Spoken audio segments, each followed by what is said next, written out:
It's time for the Longines Chronoscope, a television journal of the important issues of the hour, brought to you every Monday, Wednesday, and Friday. A presentation of the Longines Whitnor Watch Company, maker of Longines, the world's most honored watch, and Whitnor, distinguished companion to the world-honored Longines. Good evening, this is Frank Knight. May I introduce our co-editors for this edition of the Longines Chronoscope? Larry Lasser, CBS News correspondent, and Kenneth Crawford, National Affairs Editor of Newsweek magazine.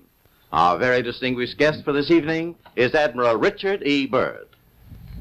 The North Pole used to be a no-man's land, but these are the days when, by buying a ticket on a commercial airliner, you can fly across the North Pole and drink a cocktail at the same time. Yet only 60 or more years ago, about 35 years ago, our guest tonight found out whether there was any land north of the North American continent. He made that first discovery flight, and I must say that Admiral Byrd, our guest tonight, is not only our greatest living explorer, but he's been an inspiration to countless Americans. Admiral Byrd, you've been to both the North Pole and the South Pole. Is there any unexplored land left on this earth that might appeal to adventurous young Americans? Yes, there is. And not up around the North Pole, because it's getting crowded up there now, because they find out it's really usable, not only to live in, but militarily. But strangely enough, there's left in the world today an area as big as the United States that's never been seen by a human being. And that's beyond the pole on the other side of the South Pole from Middle America. And I think it's quite astonishing that there should be an area as big as that unexplored. That's a tremendous So challenge. there's a lot of adventure left down at the bottom of the world. Well, Admiral, do you hope to see that? I do. Well, Admiral, Yeah. would you say that since you've been to both the extremities of Earth, are these expeditions to such far-off places, are they getting easier because of modern techniques, or is danger still close at hand? Well, it's a little risky, but nothing like it used to be with the old slow planes and the small cruising radius where we had to put down bases. We replaced the dog teams, and of course that was a big improvement. But now the planes go much faster and they are safer, and they have a much bigger cruising radius. You haven't got the danger of a terribly heavy load. Admiral, an expedition to which I believe you're the advisor is now en route. What is that expedition doing? Well, that's the icebreaker Atka, and it's a reconnaissance expedition.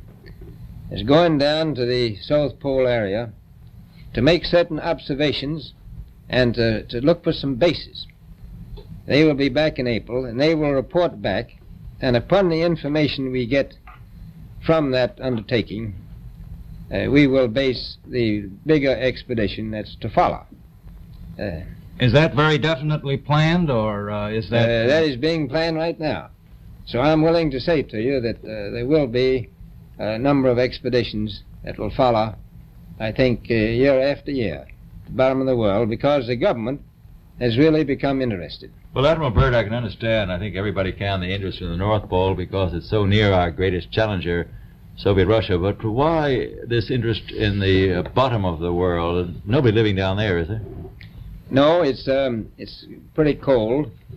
There's only one permanent resident, that's the emperor penguin. The little ones live further north. I tell you one reason they're interested.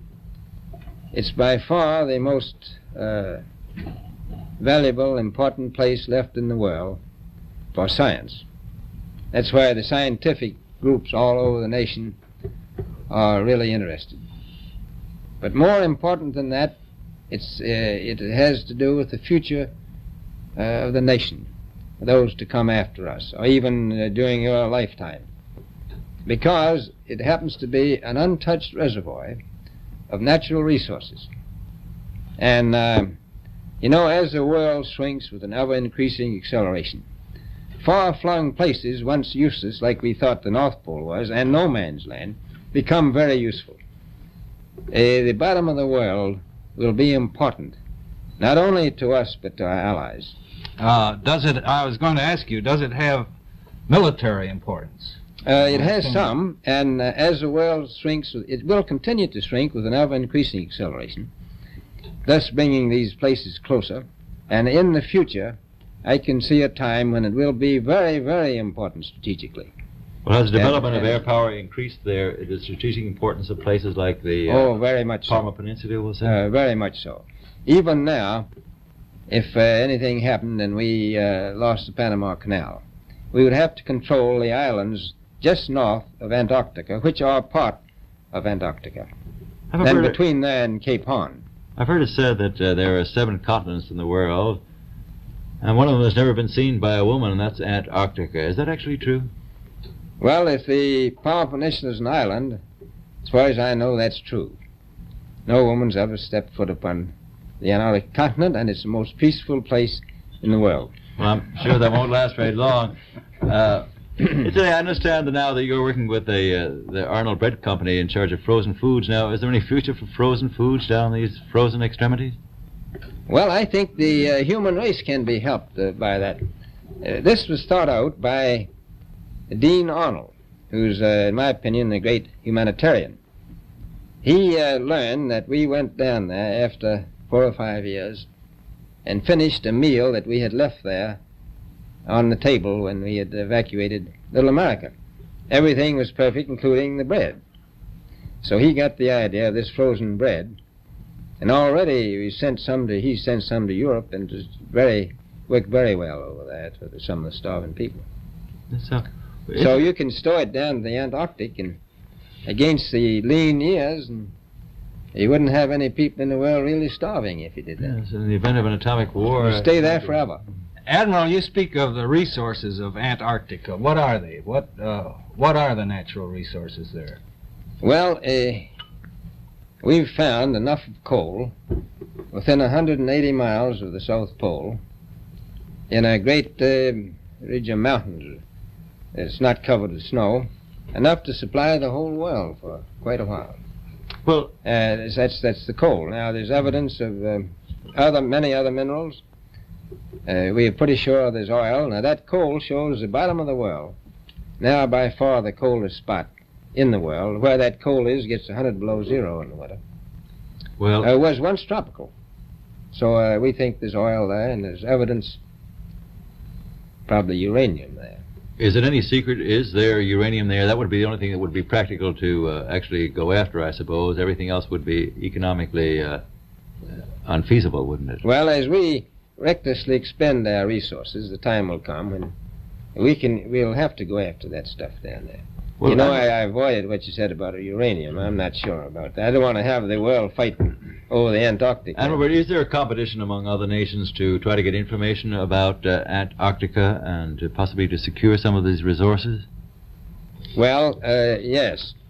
There are now 7 nations very much interested.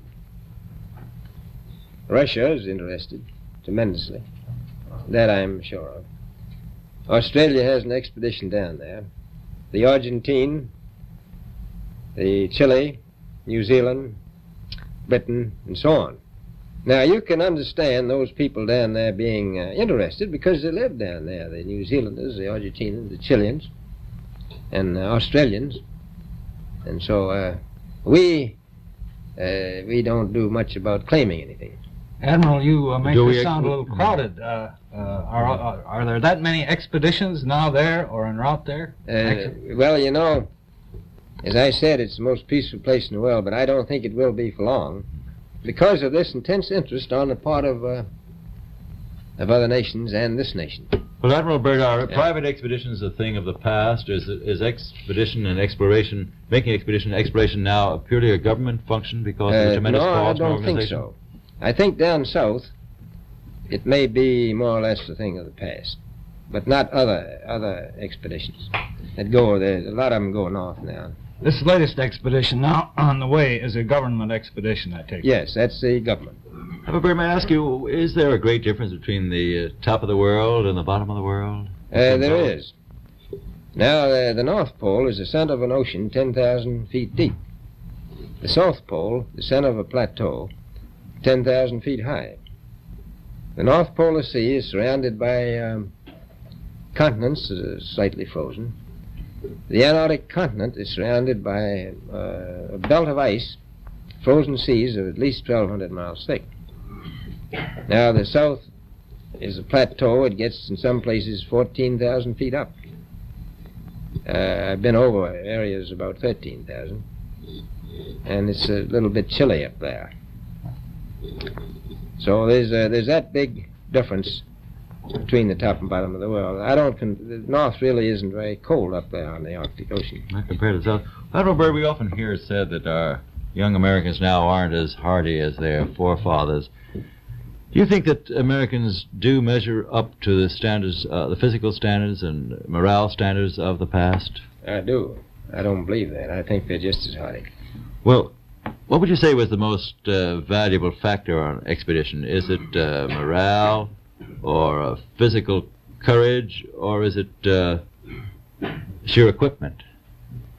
Well, I've always thought that loyalty was by far the most important trait. The British told me that when I first went down in 28, that I couldn't possibly get through the winter night without a mutiny if I took more than 20 men. But to serve science, I had to take 42 men. Then I took 56 the next time, and so on. And I did find that loyalty was the most important thing during the winter night when it's very hard on your nerves. I think that's best trait. Well, that's a very valuable characteristic at any time. Well, thank you very much, Admiral Byrd. It's been a great pleasure to have you here tonight. It's a pleasure to be with you. Yeah.